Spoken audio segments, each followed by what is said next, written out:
Hi there guys, Sam here. Yeah, you joined me outside my Golf R just to go over a little bit around sort of what I do to kind of maintain the car sort of on a day-to-day basis, or not even on a day-to-day basis, over sort of my lifetime of the car. There's plenty of things you can kind of do to just keep things running smoothly. Obviously it's a new car, so they're generally pretty stable, you know, there's never normally any issues, but just stuff you can do to kind of enhance the life, make sure everything's okay, particularly if you're going on long journeys, and yeah, just to keep the car going well. So I'll go through it, but yeah, I suppose the first thing is tyre pressures. So if I show you down here, so all cars are different, all cars have different tyre pressures, but it's so important to keep it going for fuel economy, tyre wear, drivability. You've got to have it at the right pressures, and this will change, this will vary sort of month to month, or depending how much you use it, or if you go over too many bumps or something like that. So generally you've got to keep an eye on it and sort of pump it up to the correct measure. So on the Golf R it's quite good actually. I come in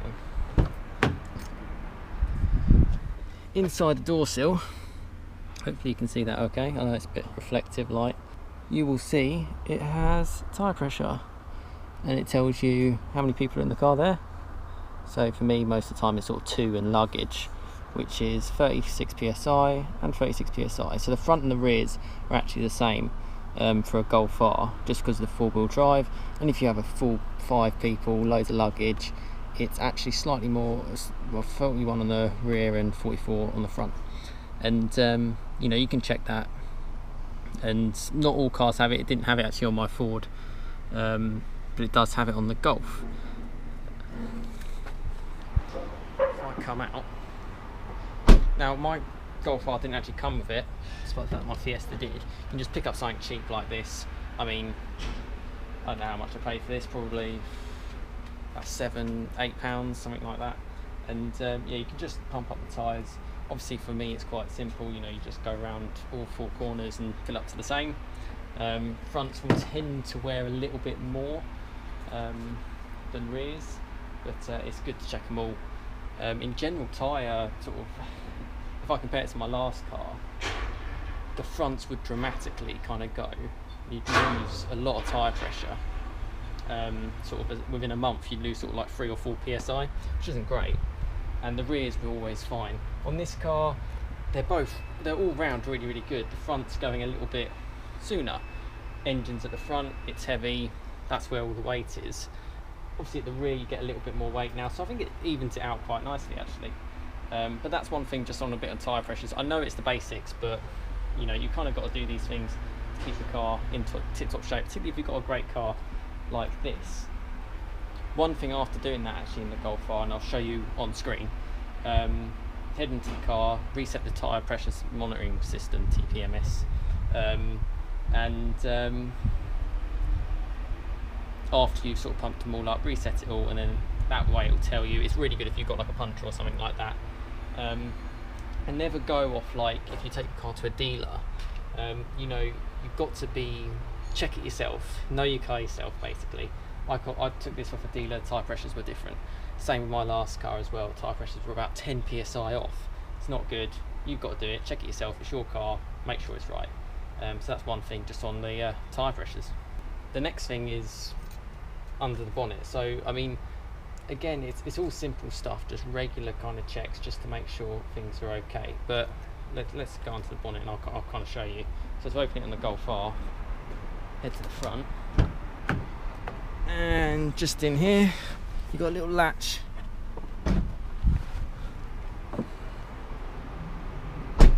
Open that up, say hello to my dog, and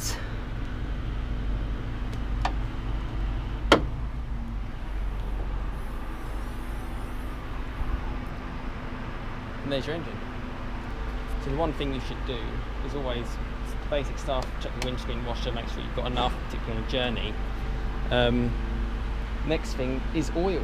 You know, you've got to see if your car's got the right oil levels and things like that.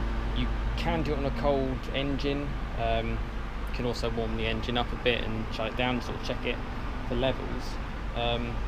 and make sure you're kind of on a flat surface. But it's nice and simple, I won't really go into it. Dipstick's just here.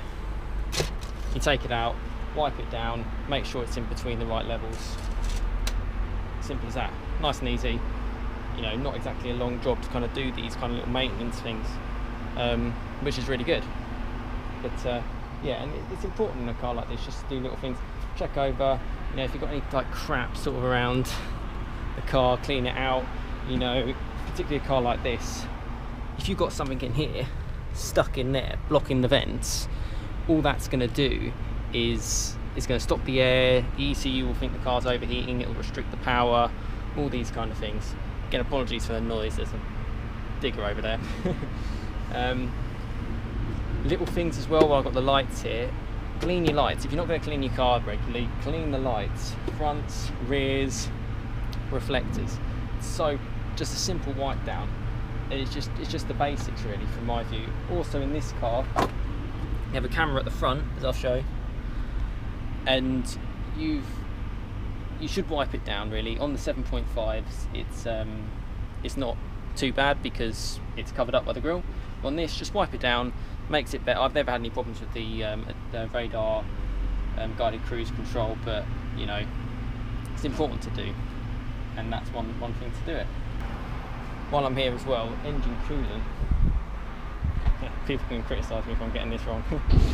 And it's just here, and you've got to make sure things are at the min levels or max. So if you check there, it's actually at the min level. Someone can tell me if that's right or wrong. Make sure it's not below or it's dipped too much. Things like that are pretty important. I think mine's okay, but I'll have another look over that probably after the video. Heading back into the car to get away a little bit from the noise. It is important to kind of do things yourself. You know, you can do this kind of just on the fly. Try and do it every couple of weeks, every month or so. Just do the basic checks on your car. You know, anything can drastically go wrong. You should kind of know your car inside and out. You know, don't rely on like a service or anything like that. That's something that, yeah, you should naturally do. But you know, trust your own car. Trust, you know it inside out basically. Know all marks. Know all sort of problems. Monitor things if you see any sort of issues, any sort of warning lights and stuff like that. Keep it up. But stuff like tyres, for me, it is the basics. But it'd be surprising how many people just ignore it. And it'll upset the balance of your car. It'll upset a lot of things. So it's important to do on sort of like a day-to-day basis. And again, if you're not sure on anything, you've got your service, the book that came with the car, and you can kind of just check over, just to refer, just to see if certain things are right. You know, I was half thinking about putting a roof rack on the car. You know, it's good to know how you do that yourself, basically. The car has actually got mounts just ahead of me, actually, as you can see, where you can actually put a roof rack on, so stick a couple of bikes on there, which is quite cool.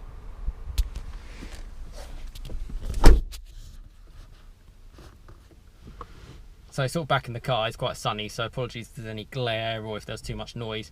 As you can see, it's nice and quiet once you shut the doors in the Golf. That's always ideal. And it's just important. I know it's sort of basic general maintenance, and people might say, I know this, I know that. But, you know, for me, particularly when you've got a car like this, you know, just because it's quite new, you know, my car's only just a little over a year old now, you've got to kind of do these things. And, okay, the car... Modern day cars are likely to just work themselves really, but if you do the little checks, just keep it going, it just gives you peace of mind as well, and it will improve, particularly stuff like tyre pressures on cars. You know, one thing as well, tread on your car tyres as well. You know, mine's 5mm kind of all round, so it's fine. Check if it's wearing evenly, things like that. You know, you can just run your finger over it. You know, you can do like, you can get little checks to see if you're within legal limits. For me, I go more on if there's enough. I wouldn't wait till it gets too low. Sort of once it's sort of within sort of 2.5mm, I'd probably look at sort of getting a new set of tyres. We'll actually put a link in my description. There was a tyre review video out yesterday, and it was on the Michelin Pilot Sport 4 and the 4S's and the Cup 2s, so the PS4s and the PS4S's and the Michelin Pilot Sport Cup 2s. And it's a great comparison in a Focus ST actually of those tyres, And I think definitely once, you know, I've got plenty of tread left, I've got another 10,000 miles or whatever to go, maybe a bit less than that, I'll definitely probably put Pilot Sport 4s on, only 18-inch wheel, and that's all you can get on the in the UK.